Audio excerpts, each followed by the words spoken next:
આદિવાસી સમાજના અધિકારો માટે અને આદિવાસી વિસ્તારના વિકાસ માટે હંમેશા સજાગપણે અવાજ ઉઠાવતા, આંદોલન કરતા, લડાઈ લડતા યોદ્ધા એવા ચૈતરભાઈ વસાવાને છેલ્લા 2 મહિનાથી ખોટા કેસમાં ફસાવવામાં આવેલા છે.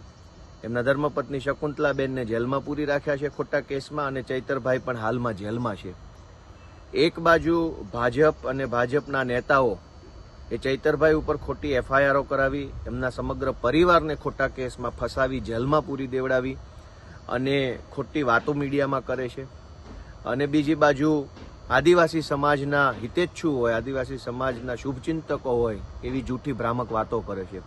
ગઈકાલે મનસુખભાઈ વસાવા સાંસદ શ્રી જે છે એમણે મીડિયામાં મારું નામ લઈને પણ વાતો કરી કે ભાઈ ગોપાલભાઈ અને આમ આદમી પાર્ટીના બધા નેતાઓ છે એને ચૈતરભાઈ પ્રત્યે કોઈ લાગણી નથી વગેરે પ્રકારની જૂઠી ભ્રામક વાતો કરી. મારે મનસુખભાઈને એટલી જ વિનંતી કરવી છે કે ધારો કે સાંસદ શ્રી મનસુખભાઈ વસાવાને ખૂબ લાગણી ચૈતરભાઈ પ્રત્યે અને આદિવાસી સમાજ પ્રત્યે હોય તો કોર્ટની અંદર સરકારી વકીલ પણ ભાજપની સરકાર દ્વારા મૂકેલા છે.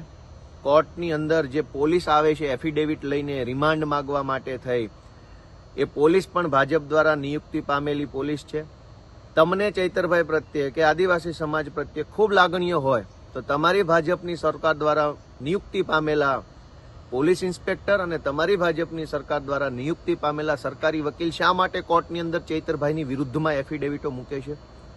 તમે મીડિયામાં આવી અને આદિવાસી સમાજના બહુ શુભચિંતક હોય એવી મોટી મોટી જાહેરાતો તો કરો છો, પણ કોર્ટમાં તમારી જ સરકારના સરકારી વકીલ, તમારી જ સરકારના પોલીસવાળા જે છે એ ચૈતરભાઈને હજુ ખોટી રીતે ફસાવી દેવા માટે રોજબરોજ કોર્ટોમાં નવી નવી અરજીઓ કરે છે, ખોટા સોગંદનામાઓ મૂકે છે, ચૈતરભાઈને ઢોંગી કહી રહ્યા છે, ચૈતરભાઈ ઉપર, એમના પત્ની ઉપર ખોટા આરોપો મૂકી રહ્યા છે. મીડિયામાં આવી અને માનની મનસુખભાઈ છે એ એલફેલ વાતો કરે છે અને એક બાજુ એમની જ ભાજપના માણસો શા માટે ચૈતરભાઈને ઢોંગી કહી રહ્યા છે? એટલે મારી મનસુખભાઈને વિનંતી છે 2 હાથ જોડીને કે આદિવાસી સમાજે તમને 2 ટર્મ સુધી સતત સાંસદ સભ્ય બનાવ્યા છે. તમે આદિવાસી સમાજની કોઈ સેવા ન કરો, સારા કામ ન કરો, આદિવાસી વિસ્તારની અંદર ચાલતી નકલી કચેરીઓનો પર્દાફાશ ન કરો, આદિવાસી બાળકોની શિષ્યવૃત્તિના પ્રશ્ન બાબતે લડાઈ ન કરો, આદિવાસીઓના ફ્રી શિપ કાર્ડ બાબતે અવાજ ન ઉઠાવો તો કંઈ નહીં, પણ જે ચૈતરભાઈ વસાવા આદિવાસી સમાજ માટે બોલે છે, અવાજ ઉઠાવે છે, એને શું કામ હેરાન કરો છો? તમારે ન કરવું હોય તો ના કરો, તમારે ઘરે બેસી રહેવું હોય તો બેસી રહો, પણ ચૈતરભાઈ ઉપર આવા જૂઠ્ઠા આરોપો મૂકી, પોલીસ પાસે ઢોંગી જેવા શબ્દો વપરાવરાવી અને ચૈતરભાઈને બદનામ કરવી અને જેલમાં પૂરી રાખવાનું કાવતરું શા માટે કરો છો?